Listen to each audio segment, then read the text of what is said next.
Hey guys, it's Tahira, and today I'm doing such an exciting video. I'm reading negative reviews of my favorite books. I've been wanting to do this video for so long because I like to suffer. But you know what? We're just gonna go ahead and get started with my favorite books. So let's go to goodreads.com. I'm so scared. Oh my god. Okay, let's see. What book should I do first? Okay, in my previous video, I talked about how Clockwork Princess was one of my favorite books.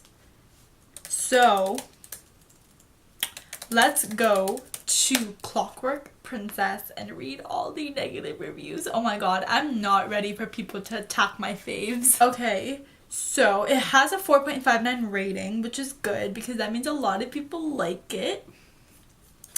But let's go down.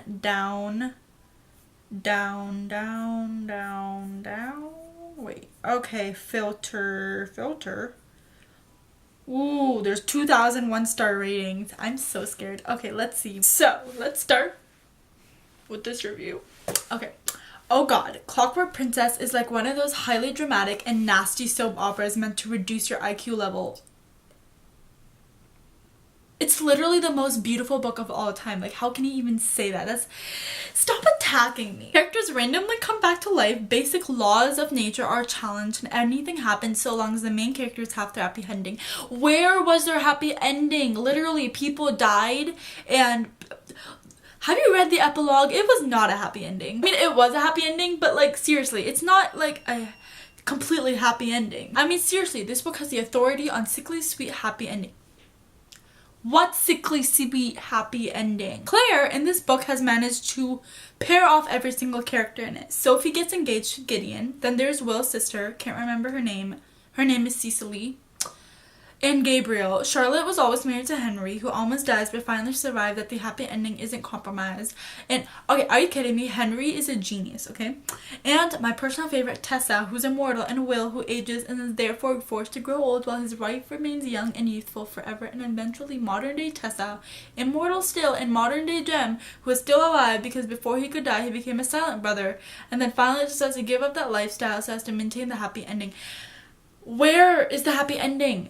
The happy ending would be if Jem was magically cured and could live with Tessa and marry her and live and have kids forever. But that didn't happen, so please tell me where the happy ending is. Next one. Okay, I'm ready. Let's do this. I read a good number of books in my existence on this planet. I'm excluding books read in past existences from this sample. Blah, blah, blah, blah, blah, blah. Oh my god. However, I have never read a book with a dumber or shittier or all-around laughable ending than this one. What are you talking? This book literally had the best epilogue ever. It's so heartbreaking and sad and beautiful and emotional all at the same time, and you're telling me that it's shitty? I do not like Shadowhunter's World. No blame on you if you do. I wish I had enjoyed it more. I didn't, however, hate the first two books in this trilogy. Okay, blah, blah, blah, blah. Oh my god. And then this book comes in and it's just laughably terrible. So you're telling me that the first two books are better than this last book? No. Total cop-out to take Jem out of the equation. If Cece wanted to write a series about a girl pining over two guys, like, it's completely normal and healthy.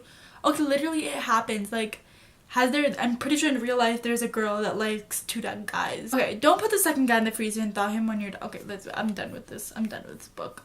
Let's see, what book? I want to do Throne of Glass, but that I know that has a lot of hate. I don't know. Let's see. Throne of Glass. We're doing it. It's my favorite book. We're doing it. Okay, this one has, let's see how many 1-star ratings it has. Ooh, 11,968 1-star ratings. Oh my god. Okay. This person read it in 2012 when it came out. Okay, great. It says, "Are you kidding me? What the hell is this shit? How do you screw up your story quite so badly after starting from an incredible premise involving the most notorious assassin in the land? Now a slave being offered the chance to win back her freedom, soared up in a to-the-death tournament, fighting the most gifted thieves and assassins in the land." This is the back of the book, conveniently forgetting that A right before the blah blah blah blah. I don't know what this person is saying. This person is confusing. We got this one. Okay. If this, oh my god, okay, the person that put this book, okay, the person put this book in these shelves, boring AF, Badass chicks. Okay, great. So he thinks Selena's badass. I don't know. Cut my left nut off instead. Fantasy. I don't get the hype. Kill this character, please. Literal garbage. Puke-worthy romance. Romance and unfinished series. Let's go. If this garbage can somehow miraculously get published, then I have hope the smut I wrote 3 years ago can too. Literally Thorn and Glass doesn't even have any smut. It's like the later books and A Court of Thorns and Roses. If you want smut, then read that. But Thorn and Glass itself, the book individually, does not have any smut. So I don't know where this is coming from. This book is horrible. I wanted some badassery, but instead I got a shitty love triangle and annoying characters who I wish just died. I was so incredibly bored for the first 130 pages of this book. And then I skimmed so much that I made it to page 295 in 2 minutes. Then I forced myself to suffer and actually read and found out somewhat alright. But this book was still bad.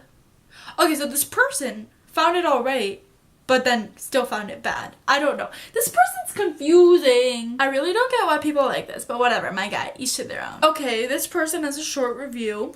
It says, DNF at who cares. It says, a badass assassin who keeps telling us how badass she is while doing nothing to live up to the supposed badassery. Literally, she kills so many people. Okay, and if you want badassery, read Crown of Midnight. It has even more, and it's awesome. Last Thorn and Glass review. Many things bugged me about this book. Many. And the word many is like bolded. But the only one I consider an unforgivable offense is that it was extremely boring. This was me during the whole time of Throne of Glass. This is not interesting. Why am I reading this? I hate myself for still reading this. I hate everyone in this book, and on and on. Needless to say, one of these days was a pleasant experience. I was debating how many stars I should give this, 1 or 2, but seriously, who cares? It's not a good book for me. Okay, great. I'm fine. Okay, great. But honestly, I feel like Throne of Glass is so good. Like, I know she has diversity problems and I can totally acknowledge that, but she has such amazing characters, and how can you not love Selena? And actually, I could get why people don't love Selena and Aelin or whatever, but still, it's so good. Another favorite book of mine is An Ember in the Ashes. Literally, she's the only Pakistani author I've ever seen, and that's like kind of crazy. That's because there should be more, but also it's amazing because I totally relate to her books. Let's see how many 1-star books. Okay, this has 1,729 1-star reviews, which is not bad. This person DNF'd it at 65%. This book could have been good, but it needed a lot of additional work to get there. The opening pages show its simplicity and lack of imagination when introducing the people. We have the Marshals, a militaristic gaggle of elitist vulgarians who conquer and subjugate with glee, and the Scholars, a peaceful and learned culture currently being oppressed by the former. Throughout the roughly 65% I managed to stomach, she was cowardly, weak-willed, and easily manipulated. Well, it's the first book. She gets stronger. Keep reading. You can't always have a super strong and brave person right from the get-go. Like, I hate people that say, oh, this person's not brave enough. I'm like, literally, some people in the real world aren't brave enough. I wouldn't be brave enough. Like, if I were to be in a fantasy story, I wouldn't be brave enough. So, like, this is portraying realistic people. Not everyone is going to be super brave. Okay, then we have Elias. He's a marshal. He's cut and paste beefcake love interest without much of a personality. Can we please appreciate the cut and paste beefcake love? Like, that's amazing. Okay, let's move on to the last book. Oh, you know what? Let's do a book that is one of my favorites of this year, and that is Scythe by Neil Shusterman. Literally, this book is one of my favorites of all time. It's so complex and so amazing, and it's just so amazing. Like, overall, it's just great. This book has 332 1-star ratings. That is amazing, actually. So the killing ensues. Mass killings done in the name of upholding the law, and on I read until subconsciously, gradually, I found myself falling into a state of despair. It took a good 2 hours before realizing I didn't really need to read this book. Why would anyone want to read about the art of death and gleanings? I can't describe the overwhelming melancholy this evoked, and for my sanity, I have to set this aside. I think this person DNF'd it for different reasons than I think she did it for her health. Okay, this one is making me mad because this person said 1.5-ish stars. This person said, for a YA book, this is awfully bland and unsophisticated. Like, where? Like, please point to the unsophistication because I can't find it. It's like one of the most complex and sophisticated YA books I've read ever. It's so nuanced and so, like, it brings so many topics and discussions to the table, and it's just amazing. Like, how can you say that? Okay, let's continue on. Like, one might expect from a children's middle grade book. Okay, Middle grade, no. Especially for such a violent book and one that sounds so cool. It reminds me of one of the kids' books I loved when I was 10 and tried to read now and realized it was actually pretty lame.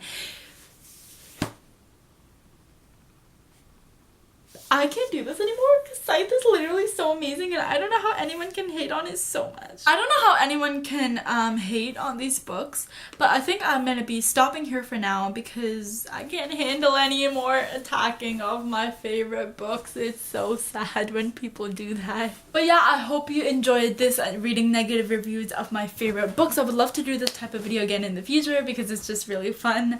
It's all in good fun. I know that I'm not really getting personally attacked. Like, I get other people have different opinions. It's just sometimes sad when people don't see the same things you see in an amazing book. Anyway, I hope you enjoyed this video. Let me know down below what is the most hated book that you love, as I would love to know. But that is it for this video. I hope you enjoyed and I'll see you next time. Bye!